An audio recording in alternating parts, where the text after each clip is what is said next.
When you install the micro USB cable, you're going to install it with the flat edge to the back, and it should face down like this. Make sure you give it a good push once you get it in there to make sure that it's completely seated. Sometimes it'll look like it's in, but it really isn't, and you'll get another snap once you push it harder. Now, for the tether, place it over the camera,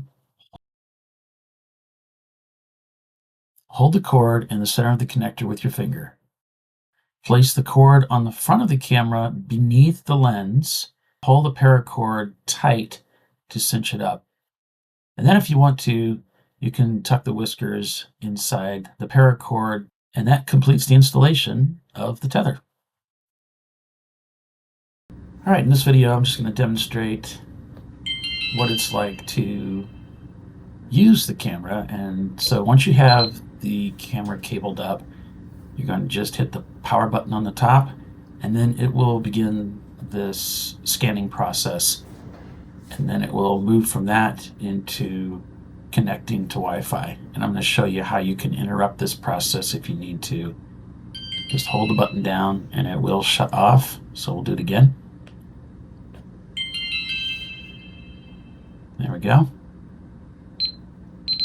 And it'll go into the QR code style of scanning, but you don't need to put anything in front of the camera for it to scan. Once it completes this process, you'll normally hear a beep, and then it should move to connecting to Wi-Fi.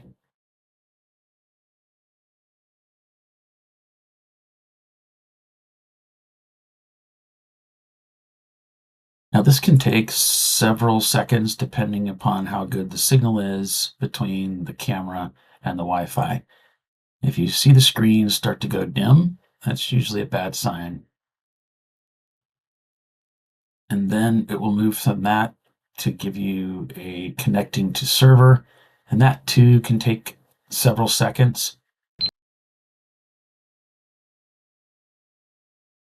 And then when you get to this screen, you'll notice it says live in the upper right-hand corner. And so you are now streaming live to your channel. So get your link and send it to Paul.